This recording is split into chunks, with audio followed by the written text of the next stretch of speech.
बिस्मिल्लाहिर्रहमानिर्रहीम। अस्सलाम वालेकुम। आज आपके साथ हलवाई स्टाइल कराची हलवे की रेसिपी शेयर कर रही हूँ। परफेक्ट मेजरिंग के साथ आपको बनाना बताऊँगी। बहुत टेस्टी है, बहुत मज़े की रेसिपी है और बहुत ज़्यादा आसान रेसिपी है। रेसिपी आपने मुकम्मल देखनी है। रेसिपी अच्छी लगी लाइक ज़रूर करना है। तो चलें मज़ेदार सा हलवाई स्टाइल कराची हलवा बनाना शुरू करते हैं।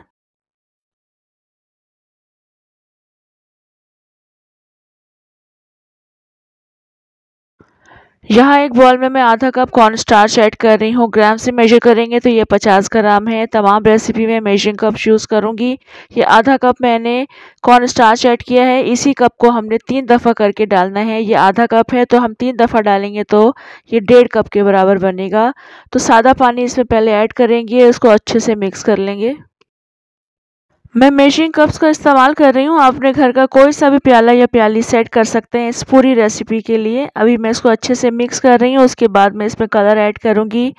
आप चाहें तो इसको कुक करते वक्त भी कलर ऐड कर सकते हैं, मगर मैं इस वक्त ऐड कर दूँगी कलर। ये red, green, blue, yellow, orange किसी भी कलर का आप बना सकते हैं। और अगर आप इसको फ्लेवर देना चाहते हैं तो कोई सा भी जूस इसमें ऐड कर सकते हैं। पानी की जगह आप जूस ऐड कर सकते हैं। और इसके अलावा आपने इसमें अगर मैंगो कस्टर्ड का बनाना है आप उसमें मैंगो कस्टर्ड ऐड कर सकते हैं, स्ट्रॉबेरी कस्टर्ड ऐड कर सकते हैं, वनीला कस्टर्ड ऐड कर सकते हैं, ऑरेंज कस्टर्ड भी आप इसमें ऐड कर सकते हैं। तो फिर आपको कॉर्न स्टार्च ऐड करने की ज़रूरत नहीं पड़ेगी। बस आपने वो तमाम चीज़ें शामिल करनी है, मिक्स करके रख लेना है और फिर शीरा आपने बनाना है। तो अभी मैं इसका शीरा बना रही हूँ। तकरीबन 1 कप के बराबर चीनी है, थोड़ी सी मैंने कम रखी है। आप 1 कप भी अगर चीनी पूरी रखेंगे तो मीठा बिल्कुल परफेक्ट रहता है। 1 कप के हिसाब से मैं इसमें आधा कप पानी डाल रही हूँ। चूल्हा मैंने अभी जला दिया है। चीनी को हम डिज़ोल्व करेंगे।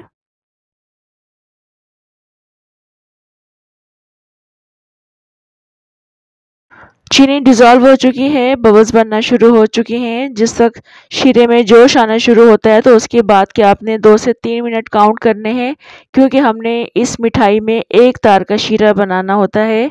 तो इस वक्त मैं थोड़ा सा इसमें फ्लेवर ऐड कर रही हूँ। 1/4 टीस्पून इलायची का पाउडर ऐड किया है। आप चाहें तो इसमें फ्यू ड्रॉप्स केवड़ा एसेंस के भी शामिल कर सकते हैं, रोज़ वाटर के भी ऐड कर सकते हैं। इस वक्त ये ठीक हो चुका है और 1 तार का तकरीबन शीरा बनना शुरू हो चुका है। तो बस अब हम इसमें चूल्हा बंद कर देंगे और क्रिस्टलाइजेशन से बचाने के लिए हम इसमें सिट्रिक एसिड ऐड कर देंगे, यानी 1/4 टीस्पून हमने इसमें ऐड करना है। आप चाहें तो इसमें नींबू का जूस भी ऐड कर सकते हैं 1 टीस्पून के बराबर। मिक्स करेंगे और इसको साइड पर रख देंगे। यहाँ पर हम इसके कॉर्न स्टार्च को पकाना शुरू करेंगे। यहाँ पर आप कॉर्न स्टार्च वाला मिक्सचर ऐड कर देंगे। इसको पहले हम एक दफ़ा अच्छी तरह से मिक्स करेंगे, उसके बाद ऐड करेंगे क्योंकि ये नीचे बैठ जाता है। यहाँ पर आंच आपने दरमियानी रखनी है और चम्मच चलाते हुए मुस्तकिल इसको हिलाते रहना है, क्योंकि 1 से 2 मिनट में ठीक होना शुरू हो जाता है। यहाँ देखिए अभी सिर्फ 2 मिनट गुजरे हैं और ये ठीक होना शुरू हो चुका है। बस चम्मच चलाते रहेंगे, मिक्स करते रहेंगे जब तक ये ट्रांसपेरेंट ना हो जाए। इस रेसिपी में मैं कुछ भी ज़्यादा कट करके आपको नहीं दिखाऊंगी, क्योंकि मैं ये चाहती हूँ कि आप जब भी ये हलवा बनाएं बिल्कुल परफेक्ट बने और एक एक स्टेप आपके सामने क्लियर हो। इस वक्त ये ट्रांसपेरेंट होना शुरू हो चुके हैं। अभी सिर्फ 3 से 4 मिनट गुजरे हैं और ये आप देख सकते हैं ट्रांसपेरेंट होना शुरू हो चुका है। इस रेसिपी में तकरीबन 10 से 15 मिनट लगते हैं, ये हलवा बनकर तैयार हो जाता है।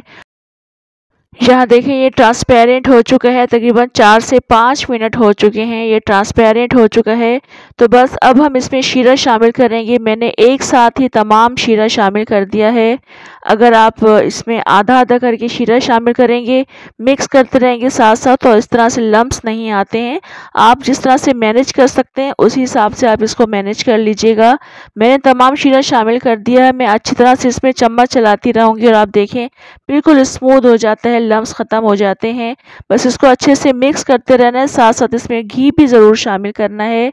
4 से 5 टेबल स्पून घी इसमें टोटल ऐड किया जाता है। अभी स्टार्ट में मैं इसमें 2 टेबल स्पून घी ऐड कर रही हूँ। मिक्स करेंगे, उसके पक जाने की निशानी यही है कि ये किनारे छोड़ना शुरू कर देता है, ठीक हो जाता है और बिल्कुल रबड़ की तरह से ये हो जाता है। और मैं अभी आपको आगे दिखाती हूँ, ये थोड़ा सा पक चुका है, मिक्स हो चुका है। तो मज़ीद हम इसमें 2 टेबल स्पून ऐड करेंगे घी के।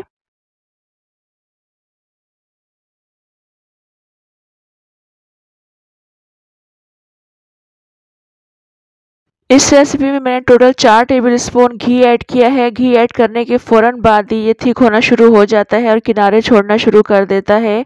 और इस वक्त आप देख सकते हैं किनारे इसने छोड़ दिए हैं।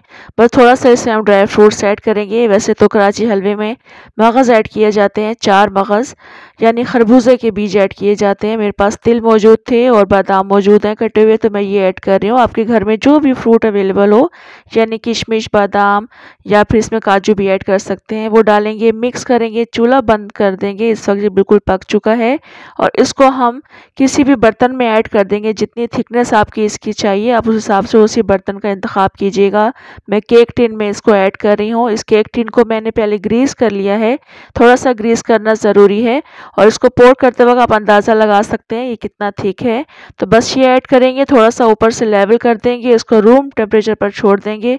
फ्रिज में रखने की ज़रूरत नहीं है, ये आधे घंटे में ही सेट हो जाती है मिठाई। अच्छी तरह से इसको हम ऊपर से लेवल करेंगे। मैंने इसको किचन में ही छोड़ दिया था। आधे घंटे बाद मैं आपको इसकी कंडीशन दिखाऊंगी। इस वक्त आधा घंटा गुजर चुका है। ये मिठाई बहुत अच्छी तरह से सेट हो चुकी है, आप देख सकते हैं। ये देखिए बिल्कुल सेट हो चुकी है और इसके किनारे भी आपको अलग करने की ज़रूरत नहीं है। बहुत अच्छे से ये किनारे भी सेपरेट हुए हुए हैं, क्योंकि इस मिठाई में भी हमने घी शामिल किया था और पैन को भी हमने ग्रीस किया हुआ है पहले से। तो इजीली हाथ पर इस तरह से उल्टा करेंगे, बहुत आसानी से निकल जाएगी मिठाई और इसकी कटिंग भी बहुत अच्छे तरीके से हो जाती है। और आप देख सकते हैं माशाल्लाह, कट करने से ही आपको अंदाज़ा हो रहा होगा। बिल्कुल परफेक्ट हलवाई स्टाइल मिठाई बनकर ये तैयार हो जाती है। थोड़ी सी बस टेक्निक की ज़रूरत है, आपको थोड़ी सी बातें समझने की ज़रूरत है। जो बातें मैंने आपके साथ शेयर की हैं, इस तरह से अगर आप मिठाई बनाएंगे बिल्कुल परफेक्ट बनेगी।